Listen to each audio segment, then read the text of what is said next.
Hello. There's always that moment where I'm like, am I live or am I not? But I'm pretty sure I am.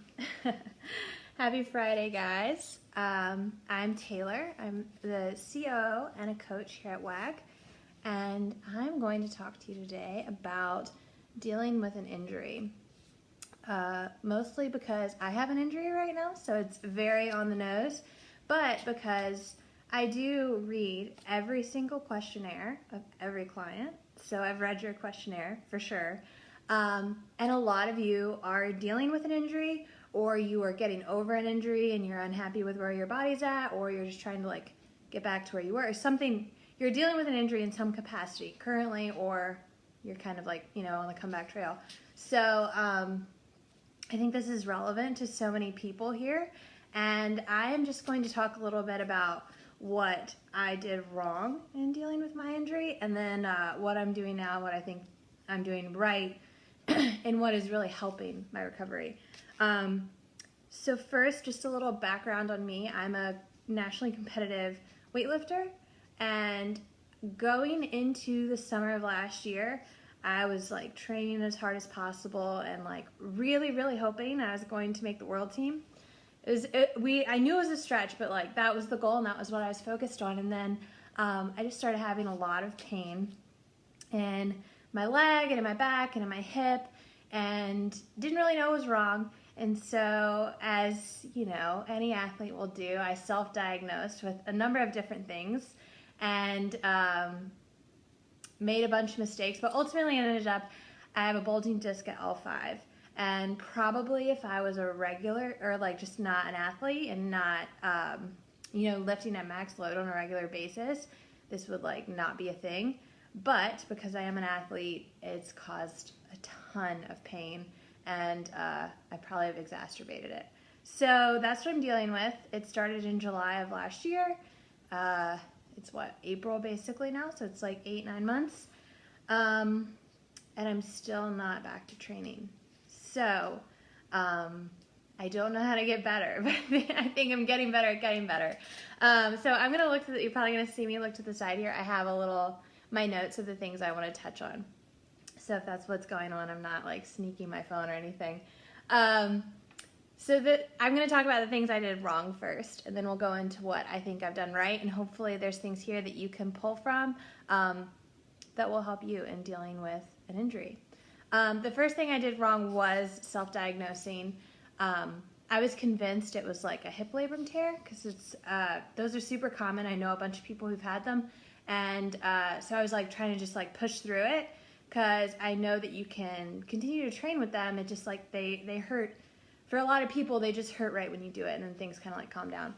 So I self-diagnosed, and that's not good, because you're continuing to train on something. You're not clear on what's wrong, and you could be doing further damage. And I think the thing to remember with an injury too is, so say you have a sprained ankle, and so especially in weightlifting, you're lifting as a symmetrical sport. You're doing snatches on a sprained ankle, but you're favoring that ankle, and you're kind of twisting and turning. You can cause injuries elsewhere. You can mess your shoulder up or something else. So training through the injury, telling myself that it was something that probably wasn't a big deal, was definitely not a good idea. Once I knew I needed help, I saw a bunch of different professionals who were either pain doctors, because I was trying to just train through it. So I was just trying to find someone to give me a shot and get me out of pain. There were people who didn't understand the sport. They didn't really listen to me. And they also felt like my injury, even once I knew what it was, because they didn't understand the sport, they weren't listening to me. They were well, this is the bulge in your disc is so minor, you shouldn't be able to feel it. And then when I would tell them, they were well, what have you been lifting and training? And I tell them the numbers. They're you're not hurt. You're fine.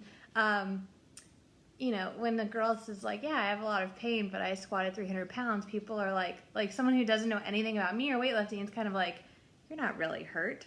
So that was some of the feedback I was getting. And these were people, I was paying tons of money to see all these different people who didn't know anything about the sport and who weren't serving and really didn't care, So that was another mistake. And then getting into things that are very easy to control.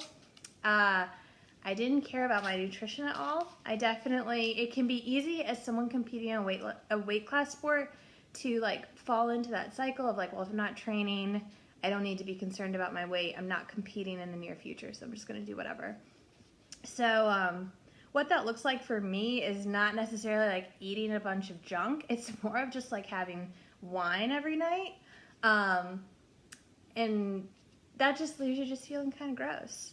And so I did that for a few months, and that was definitely not in the best interest of like my happiness or like feeling great every day.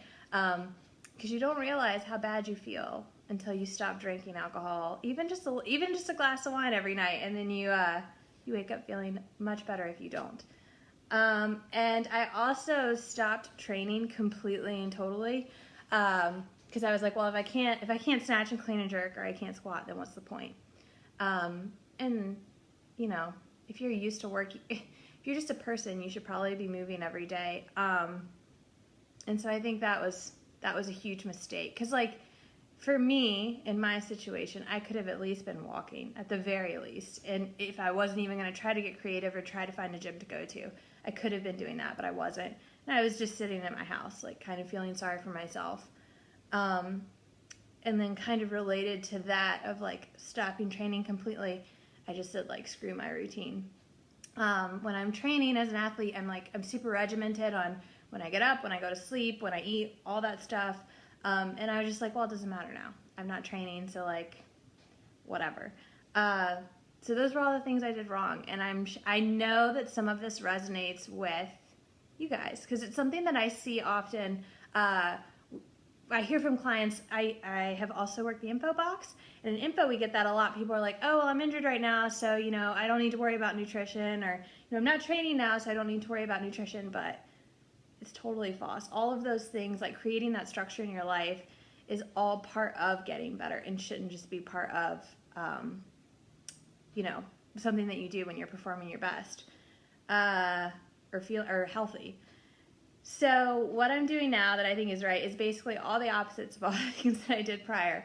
I feel like when things really started getting better for me and dealing with this injury and like kind of life overall, once I got clarity on exactly what was wrong. And that took me going to like 5 different people.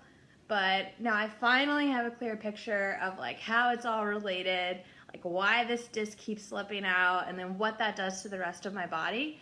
And having that understanding of exactly what's wrong and not avoiding the fact that I have an injury, and that, you know, I'm able to make better decisions for my body. So don't avoid it is what I'm saying. You hear this often in gyms that people are like, oh, this thing here, I'm just gonna like, it's just weird, but you know, I don't need to go see anybody or whatever. It's a terrible idea. You waste months just like spinning, not getting better when you could be getting better. And you know, that goes in tandem with finding someone who you trust, who understands the sport, who listens to you, who cares. That's really been a game changer, because when you're injured and you don't have that person, like that professional, helping you, you just feel really lost, and you feel really alone, and you can feel really hopeless that like you're just always going to be in pain, or you're never going to be able to perform the way you want to again. And that's definitely the space that I was getting in. I think tracking your macros might be even more important when you're not training at full capacity. It definitely is for me. Like I said prior, things that I had done wrong was not tracking my macros and kind of just saying like, I don't really care right now about my nutrition. And it made me feel bad. I didn't feel good every morning when I woke up, and I also didn't feel great in my body. I did not gain any. I'm getting all these alerts. Sorry. If you've never done a Facebook Live, you get alerts in the corner, and they're bright green and very distracting. But I didn't gain any weight, but obviously I'm not squatting or anything, and so my body composition was changing, and I felt really, really uncomfortable in my body. And just to like give perspective on like the span of weight we're talking about, I train typically, I'm a 64 kilo weightlifter, so I train anywhere from like 65 to 66.5, kind of like depending on how I'm feeling. My weight got up to 67, and now I'm down to 62. And so, like, you know, that's for a small girl, that's not a small amount of weight. But I feel way more comfortable now that I'm not like I didn't feel good like that. So, and I think it's all, I've lost a lot of muscle not training. So I think for me, tracking my macros, maintaining my body composition instead of my body weight has made me feel better about everything through this process. Because, you know, I don't want to use the word depression because I think that's like a loaded term, but it just, and sad just feels comical. But like, it just makes you feel sad to be like, well, not only am I injured, but I don't even like my body right now. So that's been a huge part for me to just feel better about all of this, is like getting my body into a place where I actually like it and I feel comfortable. And like, I still don't feel awesome because it's like, oh, my legs are really small now and like my muscles are small. But yeah, that's just like, and I also think that tracking is, I'm still getting all these alerts and they're very distracting.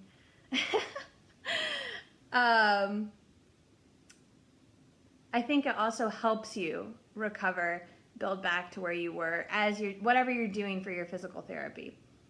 For me also, not drinking regularly is a big one.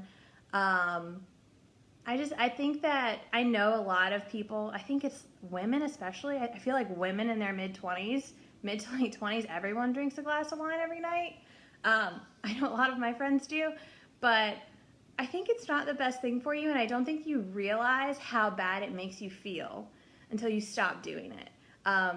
So that's something that I stopped doing as well. I was having a glass every night, and now I have it like maybe once a week, maybe twice if I like go out a couple times. And even then it's just one glass, because it makes you feel bad, and it really affects my body composition. And I don't want that. I have also figured out tons of things I can do training-wise. In addition to the physical therapy that I'm doing, that's prescribed by a professional, I've found like I can do some yoga, I can do some cycling. There's some like strength classes I can do very carefully that aren't going to aggravate my back. And moving and feeling like I'm progressing physically has helped my headspace so much. I think when you're injured, it's super easy to just get like really down, really depressed about your physical capabilities. So for me, that's been a game changer. And I've also I have a couple friends who like to go for hikes, and we take our dogs and we meet up, and it's fun. I'm doing that tonight after I get off of here. So all of that has helped as well. And you should be moving every day, even if you are injured. Well, I won't say most. I mean, depending what's going on with you, it's obviously going to vary, but like hopefully you're able to like get out and be outside and move around at least go for a walk. I also reinstated my strict routine back of like bedtime, time to get up, time to do certain things. And that's just creating that structure, sticking to like who I feel like I am, despite the fact that I have an injury, is really important. Because I think when I was like super down about the injury when it first happened, and I was really facing the fact that like I wasn't going to be able to compete for a while, and I had something seriously wrong with my back, I just like kind of got in a funk, and I just stopped taking care of myself and being disciplined. And part of that for me is definitely a routine. And then finding things to fill that time that I was training with things that are positive, and things that also like help me feel like I'm progressing somewhere and just make me feel good generally. So for me, that's been things like I moved to Austin about a year ago, so I've been meeting new friends. I've gone to some meetups. I've been reading a lot. If you follow me on Instagram, you might have heard me talk about like I have a reading goal for the year, so I'm working on that. I'm knitting, and I'm taking a bunch of knitting classes and joined a knitting group, and all of these things I wouldn't be doing if I was training. But they're enriching my life in a really big way.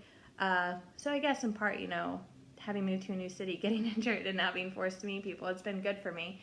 But those are just a few of the things that I've done. That's my comprehensive list of what I was going to share with you guys today. But I think overall with an injury, it sounds really, really dumb. You just have to you have to stay positive. You have to keep moving forward in some way every day of doing something to help work through it and get better and continue to, at the very least, I think taking care of your nutrition is the biggest thing. And it's the thing that I feel like people throw out first. But it's the easiest thing to control because maybe you can't move, maybe you can't get outside, but you can have some control, some awareness over what you're putting in your body. That's going to help your body recover, sooner and faster. So that's if I wasn't going to do anything else, it would be not throwing nutrition out the window when an injury happens. And that's the first thing that I did. And once I got that back under control, once I made that change, that's when all the other stuff started really falling into place. It's just about getting a little forward momentum, and I'm sure you guys have heard Adi talk about that before too, of just once you start winning at one thing in life, you're able to, all the dominoes start to fall after. So that's all I had. I hope that if you're dealing with an injury, things are going well. I know that it's frustrating. I know for me, everyone I've talked to has told me this is a 1 to 2 year journey of getting to the point where I'm not, in chronic pain or slipping out all the time. So I'm 8 months in, so a year and a half until hopefully I'm 100% and able to lift heavy again. But yeah, you guys have a good weekend. I hope everyone has something fun planned for Friday.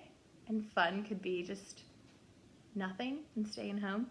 But thanks. I hope this was helpful. If there's anything, if you have any questions or anything, just comment here and I will look back on the comments and get back to you. Bye, guys.